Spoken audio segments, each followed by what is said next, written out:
주님의 이름으로 축복합니다. 축복합니다.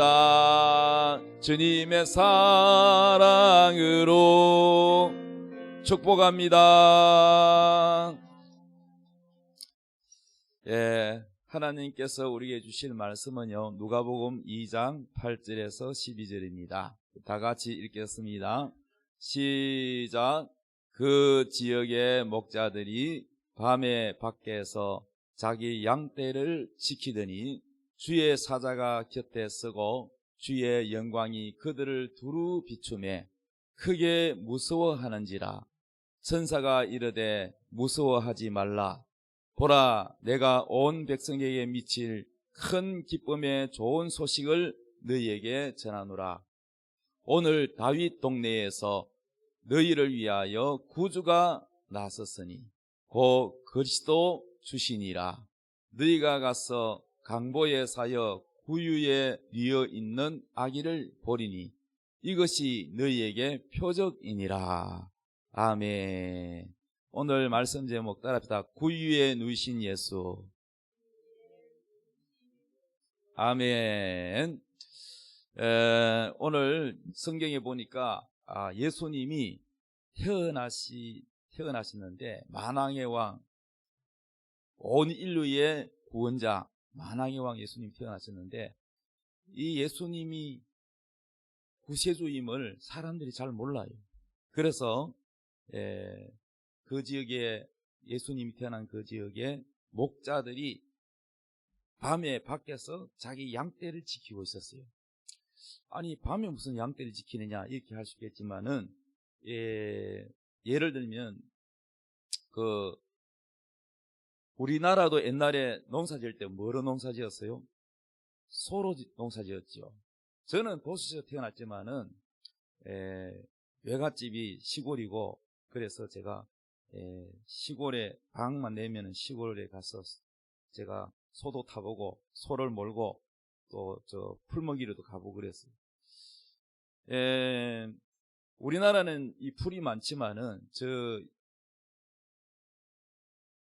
예수님이 태어난 저 팔레스타인 지역에는요, 그렇게 풀이 우리나라처럼 많지가 않아요. 그래서 양떼들을 몰고 풀이 많은 곳으로 멀리까지 또 옮겨가야 돼요. 그러면 집에까지 못 오니까 거기서 밤을 지내야 됩니다.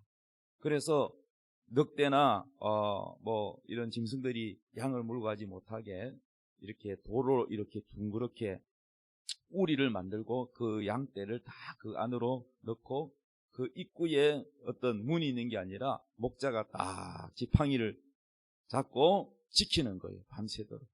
그래서 목자들이 그 양떼를 몰고 그 양떼를 지키고 있었는데, 주의 천사들이 나타나가지고 그 환하게 빛을 비추면서 나타났어요. 그러니까 이 목사들이 갑자기 나타난 천사들에 의해서 놀라고 크게 무서워했습니다.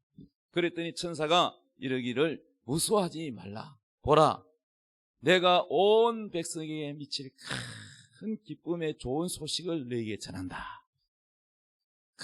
큰 기쁨의 좋은 소식. 오늘 다윗의 동네에 너희를 위하여 구주가 나셨으니 곧 그리스도 주시니라. 그리스도란 말은 기름 부음을 받은 자라는 뜻입니다. 과거에 하나님이 왕이나 제사장이나 또는 하나님의 선지자, 주의 종을 세울 때는 올리브유 기름을 부었어요. 기름을 머리에다 부어가지고 임명을 합니다. 그러니까 이 기름이 뭐냐 하면은 오늘날 신약에 와서는 성령, 하나님의 영을 부어준다는 겁니다. 하나님의 지혜와 하나님의 능력을 부어주어서 하나님 마음을 잘 알 수 있는 그 영을 부어준다는 것입니다. 그래서 예수 그리스도는 하나님의 큰 기름 부음과 능력을 받은 인류를 구원할 구세주로 이 땅에 태어나셨다는 거예요. 그래서 이 목자들이 밤에 양을 치고 있다가 큰 기쁨의 소식을 전해주었어요. 그래서 예수님이 탄생을 알려주었습니다. 그래서 너희가 가서 강보에 사여 구유에 누워있는 아기를 보리니 이것이 너희의 표적이 된다 그랬어요. 구유에 누워있는 아기를 보는데 이것이 표적이라 그랬어요. 표적. 이것이 너에게 표적이 된다. 그래서 이 목자들이, 천사가 사라지고 목자들이 만왕의 왕이신 우리를 구원할 구세주가 태어났다고 하니까 그 마을로 내려가서 봤습니다. 자, 구유가 뭐냐 하면요, 구유는요, 말이나 소의 먹이통입니다. 소나 말의 그 사료를 담는 먹이통이죠. 시골에 농사 지은 분들은 다 옛날에 소 키울 때 그 소 먹이통 길쭉하게 나무를 파가지고 생긴 거, 저거보다 좀 길어요. 제가 본 거는. 그걸 뭐라고 그러죠? 우리나라 말로는 여물통이라 그러죠. 여물통. 예. 여물통 맞아요. 여물통. 그 집을 갖다가 작두로 가지고 이렇게 잘게 썰어 가지고, 그리고 뭐 살기하고 뭐 섞어 가지고 하여튼 소죽을 끓여 가지고 큰 가마솥에 끓여 가지고 소 여물통에다가 쫙 이렇게 하면은 소가 맛있게 먹는 걸 제가 봤어요. 자, 그래서 말이나 소의 먹이통인데, 제가 그래서 소가 있는 곳을 뭐라 그래요? 외양간이라 그러죠. 외양간. 그 외양간에 제가 가보니까 캄캄하고 소똥 냄새도 나고 뭐 지저분하지 깨끗하지가 않습니다. 그래서 여기가 예수님이 태어난 곳이 외양간인지 아니면 말이 있는 마구간인지 뭐 그 말은 없어요. 그냥 구유에 누워 있다 하는 거 봐서, 왜 구유에 누워 있냐? 예수님을 잉태한 마리아가 처녀 마리아죠. 예, 요셉이 마리아와 약혼하기로 되어 있는데 천사가 나타나서 아기를 낳으리니 성령이 너를 덮고 아기를 낳을 것이다.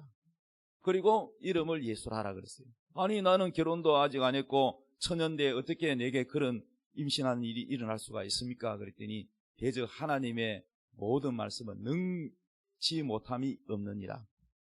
하나님이 못하는 게 뭐 있느냐? 그랬더니 마리아가 그렇죠. 하나님은 못하는 게 없지요. 그래서 하나님이 하려고 해도 우리 사람이 믿고 알겠습니다, 이렇게 순종해야 하나님 역사가 이루어져요. 그래서 마리아가 그 하나님 말씀을 받아들이려니까 엄청난 부담이잖아요. 여러분 생각해 보세요. 사랑하는 약혼녀가 있는데, 요셉이가 있는데 아직 결혼식도 안 올렸고, 또 한 번도 요셉이와, 요즘은 뭐 결혼하기 전에 뭐 볼장 다 보지만은 유대인들은요, 만약에 정식 결혼하는데 임신을 하면은요 사형 받습니다. 돌에 맞아 죽습니다. 그래서 정결하게 지키고 있는데, 아니 말이죠, 아기를 낳을 것이다. 그러니까 요셉이한테도 뭐라고 해야 되나, 또 사람들에게 돌 맞을 걸 생각하니까 죽음이란 두려움도 있죠. 그런데 하나님이 너를 통해서 구세주가 태어난다 그러니까 이 마리아 입장에서는 굉장히 부담이 많지만은 하나님이 하신다고 하니까 순종하는 거예요. 순종. 우리가 하나님을 하려고 그러면 여러 가지 부담이 있을더라도 하나님이 하신다 그러면 네, 그렇게 하십시오 하고 우리가 자리를 내어드려야 돼요. 마리아는 자기의 이 자궁을 하나님께 내어드렸어요. 하나님이 사람으로 오시는데 내 자궁을 내어드리겠습니다. 그분이 내 몸을 통하여 오시옵소서. 이렇게 시인을 하니까 마리아가 배가 점점 부르고 예수님이 잉태되었어요. 자, 예수님의 배가 이제 점점, 예수님이 이제 만삭이 되어서 나올 때가 됐는데, 성경에 예언되기를 예수님은 어디서 태어난다고 되어 있냐면은 베들레헴에서 태어난다고 되어 있어요. 베들레헴은 다윗 왕의 고향입니다. 그리고 베들레헴의 뜻이 뭐냐면은 떡집이에요. 떡집. 베들레헴 자체가 떡집입니다. 이름 뜻이 떡집.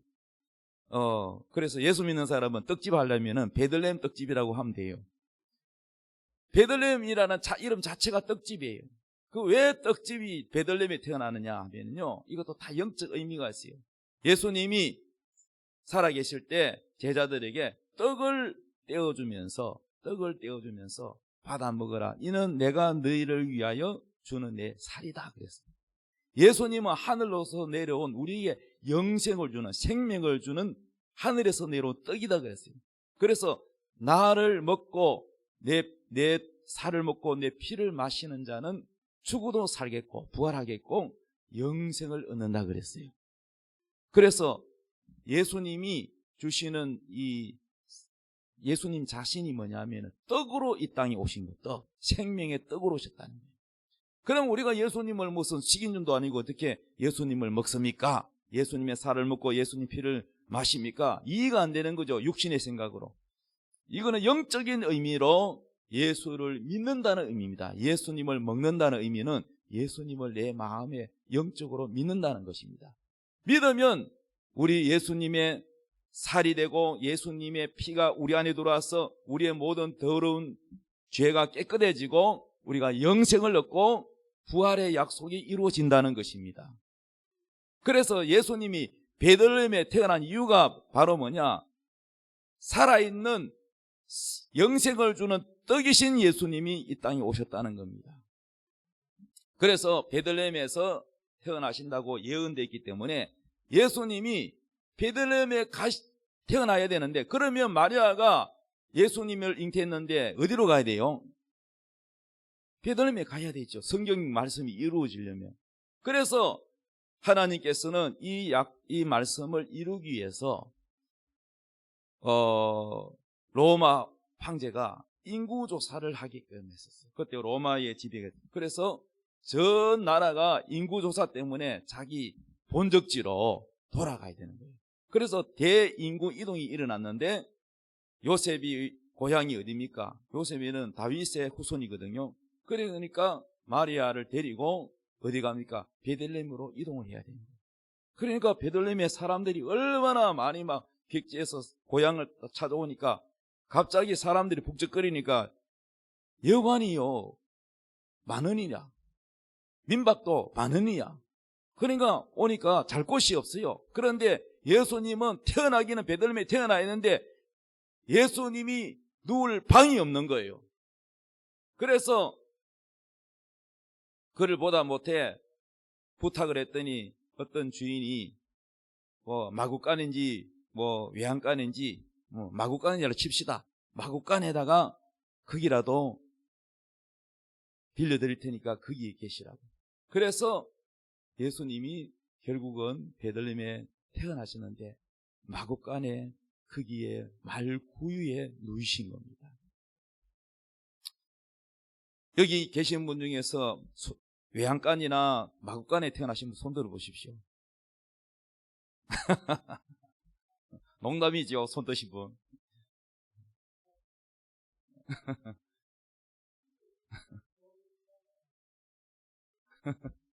뭐라 하시노?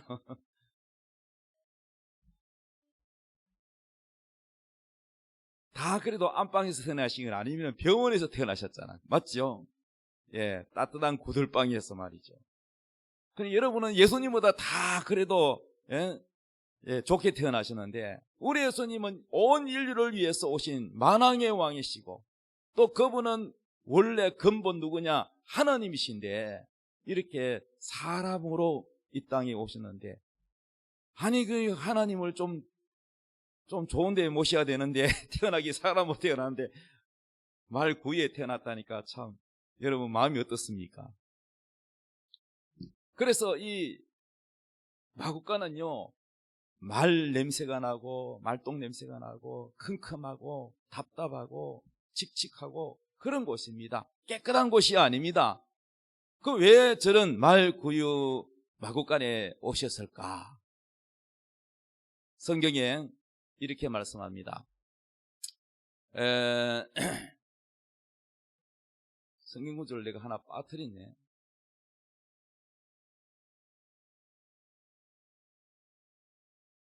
한 구절 빠뜨렸는데 여러분 받으신 주보에 보면 나와 있어요. 이사야서 1장 3절에 보면은 이렇게 말씀하고 있어요. 소는 그 임자를 알고 나귀는 그 주인의 구유를 알건만은 이스라엘은 알지 못하고 나의 백성은 깨닫지 못하는도다 하셨도다. 예수님이 이 땅에 태어나기 이전에 이미 하나님께서는 이사야 선지자를 통해서 예언을 했습니다. 뭐라고 했느냐? 소는 그 임자를 안다. 여러분, 소는 임자를 잘 따르죠? 예. 임자가 주인이 꽃비를 매면 일하러 가는구나. 또 먹이를 가져오면 주인이 내 밥을 가져왔구나. 다 안단 말이에요.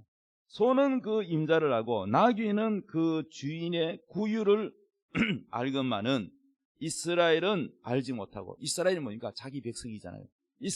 이스라엘은 알지 못하고 나의 백성은 깨닫지 못하는도다. 그러니까 예수님이 이 땅의 주인으로 이 땅에 오셨는데 몰라본다는 거예요. 알지는 못한다는 거예요. 주인을 알아보지 못한다는 거예요. 이해되셨습니까?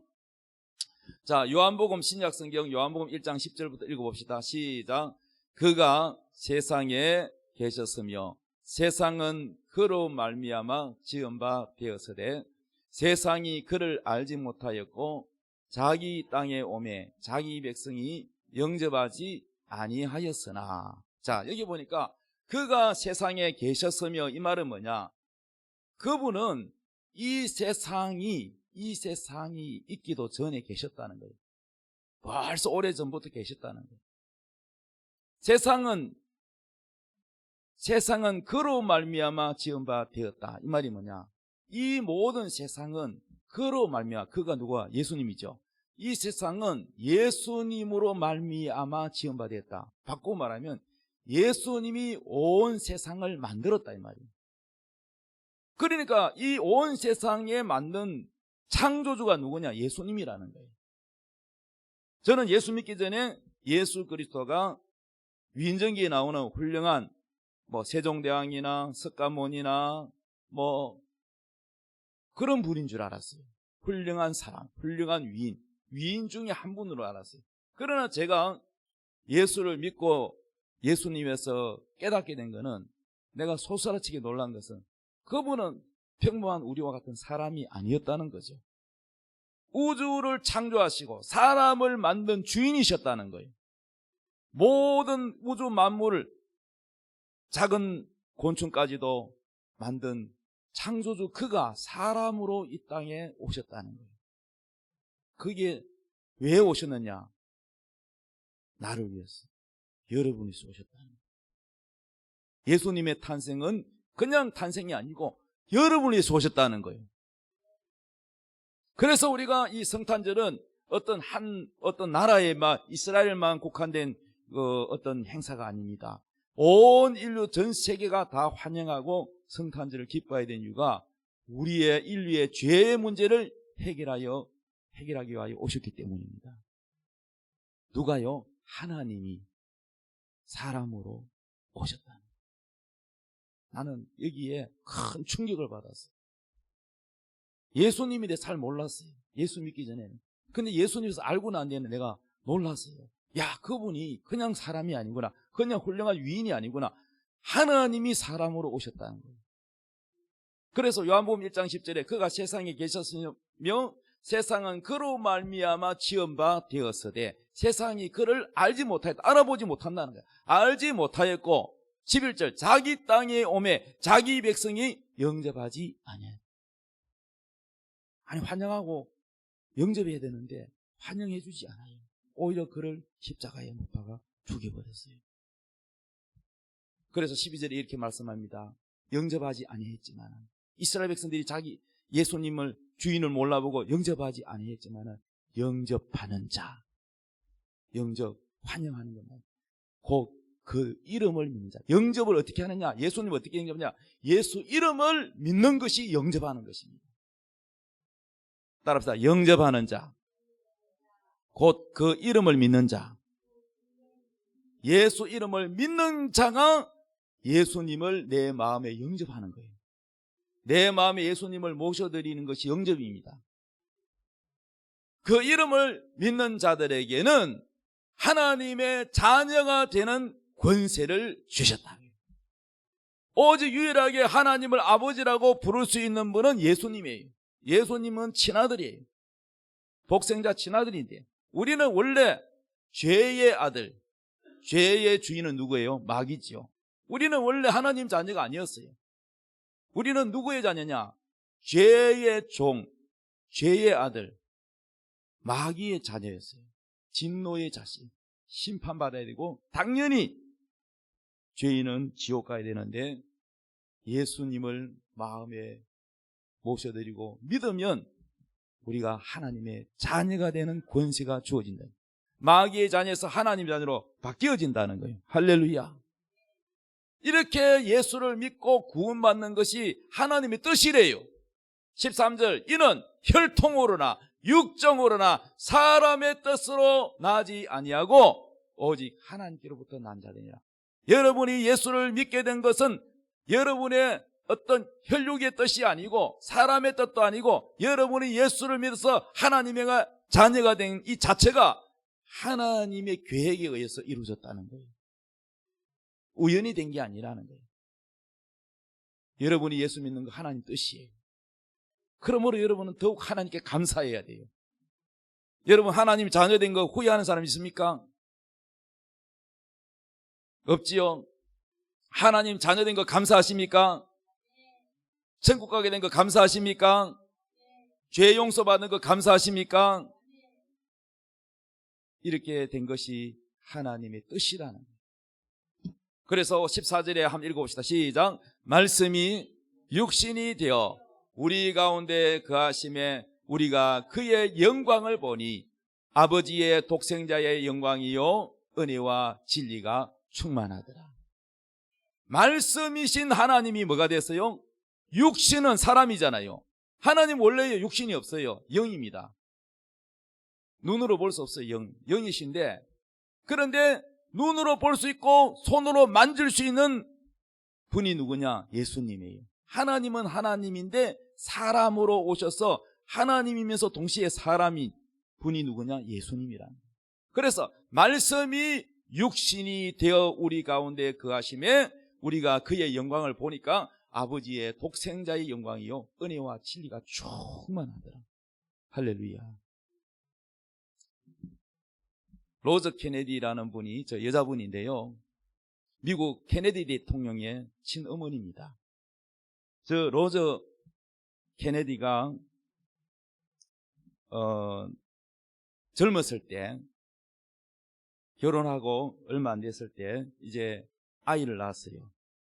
그런데 젊은 신부였던 시절 그는 돈의 힘에 완전히 사로잡혔어요. 그래서 이기적인 사람이 되었고 욕심만 채우기 위해서 살았고 그저 돈이 최고였던 사람이었어요. 그러다가 딸아이를 낳았는데 뭔가가 이상해요. 아기가. 그래서 병원에 가서 검사를 받았는데 그 아이는 심각한 정신지체 장애였고 평생 보호기관에서 수용되어야 했습니다. 그래서 로저 케네디와 그 남편은 완전히 마음이 무너졌어요. 행복한 우리 가정에 왜 이런 일이 일어났느냐. 그 참담한 마음은 하나님께 대한 엄청난 분노로 바뀌어졌어요. 어떻게 제게 이럴 수가 있습니까? 하나님께 원망하고 따졌습니다. 그 분노는 선뿌리가 되어서 그녀의 삶의 모든 기쁨을 다 빼앗아갔습니다. 어느 날 저녁 케네디 여사는 이미 일정이 잡힌 그 부부 동반 사교 모임에 참석을 해야 되는데 고민하다가 사람들이 뭐 아기 낳았다면서요 이렇게 묻는 것이 두려웠어. 아기는 건강합니까? 이렇게 묻는 것이 두려웠어. 결국은 불참하기로 했습니다. 자신의 분노가 자기를 삼키고 있음을 깨달았기 때문에 만약 누군가가 딸아이의 상태에 대해서 물어보면 어떻게 말을 해야 될지, 혹시라도 속에 있는 것이 막 폭발할지 두려워졌습니다. 바로 그 상황에서 그 집에 가정부가 있었는데 로저 케네디에게 이렇게 말했습니다. 사모님, 제가 지난 몇 주간 지켜본 바로는 화가 너무 많이 나 있습니다. 뭔가를 하지 않으시면 분노가 사모님을 망칠 것입니다. 이렇게 기도해 보시는 것이 어떨까요? 그래서 거기 가정부도 예수 믿는 사람인데 몇 주간을 지켜보니까 막 마음이 불안하니까 보다 못해서 이 가정부가 그 사모님 로저 케네디에게 여사에게 말했습니다. 오 주님, 제 마음을 아기 예수가 탄생할 수 있는 구유로 만들어주세요. 이렇게 한번 기도해 보시라고 권유를 했어요. 그 말을 듣고 너무 화가 나서 그녀는 그 자리에서 가정부를 해고시켜버렸습니다. 그런데 그날 저녁 침대에 누워서 잠을 자야 되는데 잠이 안 오는 거예요. 잠을 잘 수가 없습니다. 이리 뒤척 저리 뒤척. 그래서 단순한 기도문이 그 가정부가 가르쳐준 그 기도가 머릿속에서 떠나지 않는 겁니다. 그래서 너무 괴로워서 결국은 침대 옆에 무릎을 꿇고 뜨거운 눈물을 흘리며 기도를 했습니다. 완전히 항복하며 오 주님, 제 마음을 아기 예수가 탄생할 수 있는 구유로 만들어주세요. 제 마음을 구유로 만들어주세요. 아기 예수님이 탄생하는 구유로 만들어달라고 간절하게 기도하는 바로 그 순간 그의 밤에 깊은 어두움 가운데 그녀가 자신의 고통과 괴로움을 주 앞에 부르짖었을 때에 하나님은 그 기도를 응답해 주셨습니다. 후일 그녀는 이렇게 말했습니다. 나는 언제나 종교적이었어요. 가톨릭 신자였고 언제나 예수님 믿었다고 생각했어요. 그러나 그날 밤은 달랐습니다. 예수님에게 자신의 마음을 온전히 열었고 그 마음은 참으로 그리스도가 그녀 안에 태어날 수 있는 구유가 되었던 것입니다. 그동안 그녀의 영혼은 그 영혼을 사로잡았던 분노가 사랑으로 바뀌었고 상황은 그대로였지만 마음은 평안이 찾아왔어요. 그녀는 그 가정부를 다시 고용했고 그녀가 세상 떠날 때까지 그 가정부와 함께 있도록 해주었습니다. 우리 가운데는 로저 케네디가 했던 그 기도를 해야 할 필요가 있는 사람이 있을 것입니다. 늘 종교적이고 예수님을 믿는다고 했지만 한 번도 진정으로 예수님께 나아가 정말 마음을 열고 자신을 드린 적이 없는 사람은 오늘 로저 케네디 여사가 만난 예수님을 만나시기 바랍니다. 자신의 마음을 예수님이 눈 구유로 드려보시기 바랍니다. 나는 생각해 봤습니다. 예수님이 왜 구유에 마구간에 오셨을까? 캄캄하고 냄새나고 칙칙하고 캄캄한 그곳에 왜 왔을까? 우리의 마음이 사람의 마음이 바로 마구간과 같이 죄 냄새가 나고 더럽고 추하고 칙칙하고 보잘것없고 그런 곳이지만은 주님은 우리를 사랑하셨어. 우리의 마음에 있는 상처, 선뿌리, 분노, 억울함 이런 우리의 마구간 같은 마음에 찾아오셔서 우리에게 기쁨과 평안을 주시기 위해서 오셨다고 저는 믿습니다. 사랑하는 여러분, 여러분 마음이 마구간 같을지라도 보잘것없을지라도 주님은 여러분 마음을 외면하지 아니하시고 멀리하지 아니하시고 죄가 비록 많아도 캄캄하고 어두워도 주님은 여러분 마음에 찾아오십니다. 우리 예수님은 겸손하셔서 또 사랑이 많으셔서 언제나 낮은 곳으로 가십니다. 할렐루야.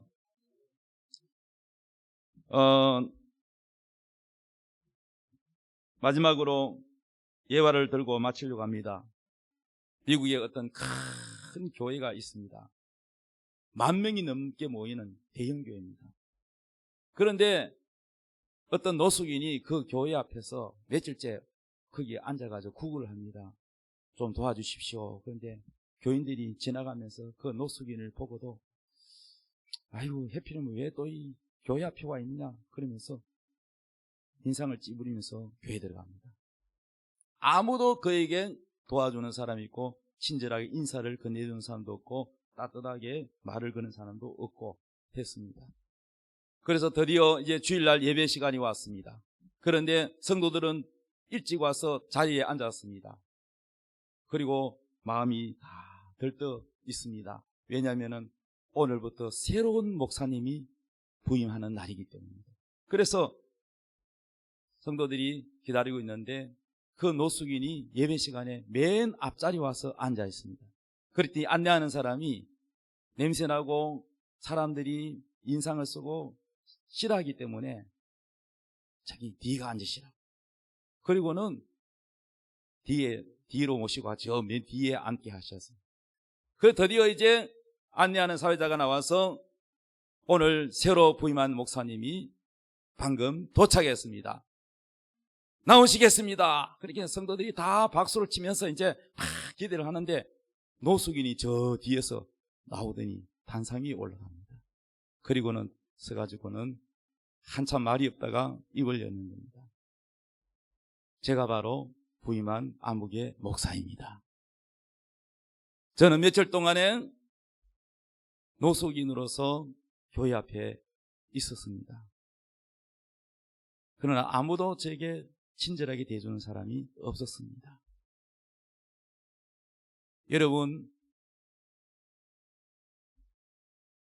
여러분의 모든 이 일들을 깊이 생각하고 집에 가서 생각해 보십시오. 설교가 아주 짧았어요. 그리고 끝이었어요. 그런데 여기저기 고개가 숙여지고 흐느껴 울기 시작하고 회개하기 시작합니다. 진정으로 우리는 하나님을 사랑하노라 하면서 자기보다 못하고 누추한 사람은 외면하고 냄새 난다고 멀리하고, 그렇다면 여러분 주님은 어디 계실까요? 높은 자리 귀족들에게 계실까요? 예수님 왜 마구간에 오셨을까요? 왜 구유에 누이셨을까요? 목자들이 예수님을 만난 곳은 왕궁이 아니었어요. 어디였을까요? 가장 냄새나고 가장 어두운 곳이었어요. 오늘날 우리가 예수님을 진심으로 만나려면은 낮은 곳으로 가야 된다고 저는 믿습니다. 자신의 마음을 낮춰야 예수님을 볼 수 있다고 저는 믿습니다. 진정한 그리스도의 사랑을 가지지 않으면 주님을 만날 수 없다는 것이죠. 많은 사람들은 높은 것을 좋아합니다. 대접받기를 좋아하고 인정받기를 좋아하고 예수를 믿는다고 하면서도 실제로는 그리스도 사랑은 온데간데 없고, 그렇게 신앙생활하는 것이 과연 우리가 주님을 사랑하고 만나는 것일까요? 우리 자신을 한번 되돌아보게 하는 예화입니다. 예수님이 왜 마구간에 오셨을까? 왜 구유에 누우셨을까? 오늘 이 설교를 통해서 여러분 자신을 깊이 한번 생각해 보시고, 나는 과연 예수님을 만났는가? 나는 과연 주님을 만났는가? 이 목자와 함께 구유에 누우신 예수님을 그때 당시는 목자들이 만났지만은 나는 지금 예수님을 만나고 있는가? 우리 자신을 한번 생각해 보는 그런 성탄절이 되었으면 감사하겠습니다. 사랑하는 성도 여러분, 예수님은 높은 곳에 계시는 곳이 아니라 낮은 곳에 계십니다. 우리 교회는 일찍이 노숙인 전도를 했고 지금도 무료급식을 하고 있습니다. 그래서 누추한 분들도 계세요. 그동안 목회를 해보니까 깨끗하고 건강한 사람이 와서 냄새 난다고 왔다가 가버리서 마음이 아팠어요. 그래서 교회 부흥이 잘 안 되고 하는 것이 마음이 아팠어요. 어떤 목사님이 저에게 그런 말씀을 하세요. 노숙인 목회를, 특수 목회를 하고, 저는 특수 목회라고 생각하지 않아요. 장애인 사역을 하시는 분은 특수 목회라고 생각하지만은 지금 제가 하고 있는 목회가 특수 목회라고는 생각 안 해요. 안 하고 하는데 남들이 또 그렇게 보는 분도 계시더라고요. 나는 그렇게 목적을 두지 않아요. 깨끗한 사람, 건전한 사람, 노숙인 따로 하는 목회, 이거 저는 구분 짓지 않습니다. 왜 구분을 짓는지 모르겠어요. 똑같은 우리는 다 깨끗하게 입어도 하나님 앞에 죄인이고, 우리는 다 같이 하나님 앞에 구원받아야 될 죄인인데, 그런데 어떤 목사님이 그러시더라고요. 걱정을 하면서 이런 분들을 위주로 목회를 하면은 건전한 성도가 은혜 받으러 왔다가 냄새 나니까 가버린다는 거예요. 그동안 그런 적이 많았었어요. 그러나 여러분, 제 마음으로는 좀 깨끗하게 씻고 이렇게 남한테 피해도 안 주고 그렇게 오셨으면 좋겠다. 다 같이 예배드리고 저분도 안 가고 이분도 계시고 그랬으면 좋겠다 싶은 목회자의 심정이지만은, 근데 그게 뜻대로 안 되죠. 그게 마음대로 됩니까? 그러나 여러분, 중요한 것은 우리가 정말로 예수 그리스도의 사랑을 우리가 깨달은 분이라면 그런 것을 차별해서는 안 된다고 생각합니다. 구분해서도 안 된다고 생각합니다. 그리스도의 사랑에는 차별이 없습니다. 그러므로 우리 울산 소망교회는 대형교회는 아니지만은 진정한 그리스도의 사랑을 실천하고 그리스도 사랑을 전하는 그러한 주님이 칭찬하는 교회가 되기를 소원합니다. 하나님 말씀을 그대로 믿고 진리 가운데로 행하는 교회가 되기를 꿈꿉니다. 성탄절, 내일이 성탄절이고 오늘이 주일인데 여러분, 보이지 않는 예수님은 우리 예배 가운데 항상 계시고 여러분 마음 가운데 하나님을 사랑하고 이웃을 사랑하는 그 계명 안에 거하면 주님은 언제나 성탄절뿐만 아니라 여러분 마음속에 늘 함께 하시고 여러분을 떠나지 아니하시고 임마누엘이라 하리라. 하나님 우리와 함께 계심을 믿습니다. 다 같이 찬양하겠습니다. 하나님의 약속을 믿는 자 찬양 부르면서 예물을 드리겠습니다.